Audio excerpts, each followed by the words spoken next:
በራሳቸው የሚተማመኑ ሰዎች በራስ መተማመን ሲኖር በራሱ ያልተማመነ ሰው በራስ መተማመናችን እንዴት እናሳድግ ነው። ዓለም ላይ አሉ የተባሉ ታዋቂ ሰዎች፣ ስኬታማ ሰዎች ወይንም ሳይኮሎጂስቶች በሙሉ የሚስማሙበት አንድ ነገር ቢኖር በራስ መተማመን ለሰው ልጅ በጣም አስፈላጊ እንደሆነ ነው። ታዲያ ይህንን በራስ መተማመን እንዴት መገንባት እንችላለን? በዛሬው ቪዲዮ በራስ መተማመን በቀላሉ የምንገነባበት 5 ዘዴዎች እናያለን። አንደኛ፣ ለውጥን ፈልጉ። ህይወታችሁ ላይ ወደ ኋላ የያዛችሁ ነገር ምንድነው? ምናልባትም ይህ ነገር አንድ ሰው ወይም ስራችሁ ወይም መስራት ፈልጋችሁት የፈራችሁት ነገር ሊሆን ይችላል። እነዚህ ነገሮች የተሻለ ደረጃ ላይ እንዳትደርሱ ወደ ኋላ እየጎተቷችሁ ሊሆን ይችላል። ከዚያም አልፎ ደስታችሁን ቀስ በቀስ እየነጠቋችሁ ይመጣሉ። እስቲ አንድ ጊዜ ቆም ብላችሁ አስቡ። በአካባቢያችሁ ያሉ ሰዎች በመኖራቸው ምን ያህል ደስተኞች ናችሁ? ህይወታችሁ እየሄደበት ያለበትስ መንገድ ምን ያህል ደስተኛ እያደረጋችሁ ነው? ብዙ ሰዎች ለውጥን ስለሚፈሩ ብቻ እድሜ ልካቸውን ደስተኛ ሳይሆኑ ይኖራሉ። የመለወጥ ብቃቱ ወይም አቅሙ ሳይኖራቸው ቀርቶ አይደለም፣ ፍርሃት ወይም ስንፍና ስላለባቸው ብቻ ነው። የሆነ ነገር ስንለውጥ ምን አይነት ውጤት እንደሚያመጣብን መገመት ይከብዳል። ይህንንም ውጤት በመፍራት ብቻ ሰዎች ራሳቸውን ከመለወጥ ይቆጥባሉ። መጀመሪያ ምን አይነት ሰው መሆን እንደምትፈልጉ አስቡ። ለምሳሌ ሰውነታችሁ ማስተካከል ትፈልጋላችሁ እንበል። ለዚህም 2 ነገሮች ማድረግ ትችላላችሁ። አንደኛው ስፖርት መስራት፣ ሁለተኛው ደግሞ አመጋገብን ማስተካከል ነው። ስለዚህ ሰውነታችሁ መለወጥ የምትፈልጉ ከሆነ ቀስ በቀስ ነገሮችን እያስተካከላችሁ ይሄዱ። ችግሩ አመጋገባችሁ ከነበረ የምትበሉትን ምግብ ምረጡ። ሌላም የህይወታችሁ ክፍል ላይ ይሄ ህግ ይሰራል። ለምሳሌ ሀብታም መሆን ትፈልጋላችሁ እንበል። ሀብታም ለመሆን ምን አይነት ልምዶች ያስፈልጋሉ? ምናልባት አብዛኛውን ሰዓታችንን ስራ ላይ በማተኮር የጊዜ አጠቃቀማችንን መለወጥ ሊኖርብን ይችላል። ስልካችን ላይ አብዛኛውን ሰዓት የምናጠፋ ከሆነ ይህንን መለወጥ ይኖርብናል ማለት ነው። ስለዚህ እነዚህ ትናንሽ በሚመስሉ ግን ትላልቅ ለውጥ የሚያመጡ ነገሮች በራስ መተማመናችንን ከፍ እያደረጉት ይመጣሉ ማለት ነው። ሁለተኛ፣ ከእውነታው ጋር ተጋፈጡ። ብዙ ሰዎች በራስ መተማመን ችግር ያለባቸው እውነታውን ለራሳቸው በግልጽ ስለማይነግሩት ነው። ውድቀታቸውንም በሌላ ሰዎች ላይ ያማካኛሉ። ነገር ግን ትክክለኛ በራስ መተማመን እንዲኖረን ኃላፊነቱን ራሳችን መውሰድ አለብን። ያላሳካችሁት ነገር ካለ ችግሩ ከእናንተ እንደሆነ መገንዘብ አለባችሁ። እናንተ ንጹህ ተበዳይ እንደሆናችሁ ማስመሰል የለባችሁ።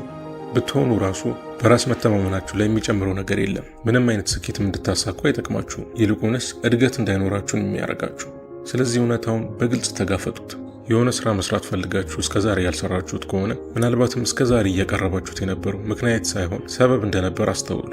ስለዚህ ድክመታችሁን አምናችሁ መቀበል ይኖርባችኋል ማለት ነው። ነገር ግን ድክመቶቻችሁን ብቻ አይደለም ማየት ያለባችሁ፣ ጥንካሬያችሁም ምን እንደሆነ በግልጽ ማወቅ አለባችሁ። ራሳችሁን በደንብ እያወቃችሁት በመጣችሁ ቁጥር በራስ መተማመናችሁ ከምታስቡት በላይ ከፍ እያለ ይመጣል። ሶስተኛ፣ ሀሳባችሁን ግለጹ። ከሰዎች ጋር እያወራችሁ የሆነ ሀሳብ መጥቶላችሁ አይ ይህንንም አላወራውም ብላችሁ ለራሳችሁ ይዛችሁ ታውቃላችሁ? ይህንን የምታደርጉት ሰዎች ስለኔ ምን ብለው ያስባሉ ብላችሁ ስለምትጨነቁ ነው። ሐሳባችሁን ወይም ራሳችሁን መግለጽ በራስ መተማመን ለመገንባት ትልቅ መሳሪያ ነው። ቀጣይም ሰው በተሰበሰበበት አንድ ሐሳብ የሚመጣላችሁ ከሆነ እሱን ሐሳብ ለመግለጽ ወደ ኋላ አትበሉ። ሁሌ እንደዚህ አይነት አጋጣሚ ባገኛችሁ ቁጥር ራሳችሁን የምትገፉት ከሆነ ቀስ በቀስ ራሳችሁን መግለጽ እየቻላችሁ ትመጣላችሁ። ይህ ምንን አስከትሎ ይመጣል? በራስ መተማመንን። አራተኛ፣ ራሳችሁን መጠራጠር አቁሙ። ራስን መጠራጠር ሁልጊዜ መጥፎ ነገር ነው ማለት አይደለም። ከፍተኛ በራስ መተማመን ያላችሁ ሰዎች ራሱ ትልቅ ሪስክ ሊወስዱ ሲሉ ራሳቸውን ይጠራጠራሉ። ጥርጣሬ የሚያጋጥማችሁ ቀጣይ የምትወስዱት እርምጃ ለእናንተ እጅጉን ጠቃሚ ስለሆነ ነው። ለምሳሌ የመጀመሪያ ጊዜ ሰዎችን ስትተዋወቁ ስለ እናንተ ጥሩ አመለካከት እንዲኖራችሁ ትፈልጋላችሁ። በዚህም ምክንያት ቀጣይ የምታደርጓቸው እያንዳንዱ ነገሮች እናንተን እያጠራጠራችሁ ይመጣል። ይህም የሚሆነው ለምንድን ነው? ትክክለኛ ውሳኔ መወሰን ስለምትፈልጉ ነው። እነዚህ ጥርጣሬዎች ግን ከገደብ አልፎ እናንተን ሊቆጣጠሩ ይችላሉ። ታዲያ ጥርጣሬ እንዴት ማስወገድ ይቻላል ብላችሁ ልትጠይቁኝ ትችላላችሁ። እንደዚህ አይነት ነገር ሲያጋጥማችሁ ቆም ብላችሁ ለምንድን ነው ራሴን እየተጠራጠርኩት ያለሁት ብላችሁ ራሳችሁን ጠይቁት። አንድ ችግር ሲያጋጥማችሁ ሊፈጠሩ የሚችሉ 100 ነገሮችን ታስባላችሁ። እነዚህንም ነገሮች እያሰባችሁ በመጣችሁ ቁጥር ዋናውን ሐሳብ እየረሳችሁ ትመጣላችሁ ማለት ነው። ስለዚህ እንዳልኳችሁ 100 ሐሳቦች ከመምጣታችሁ በፊት ቆም ትሉና ራሳችሁን መጠራጠር አቁማችሁ ውሳኔያችሁን አሳልፉ።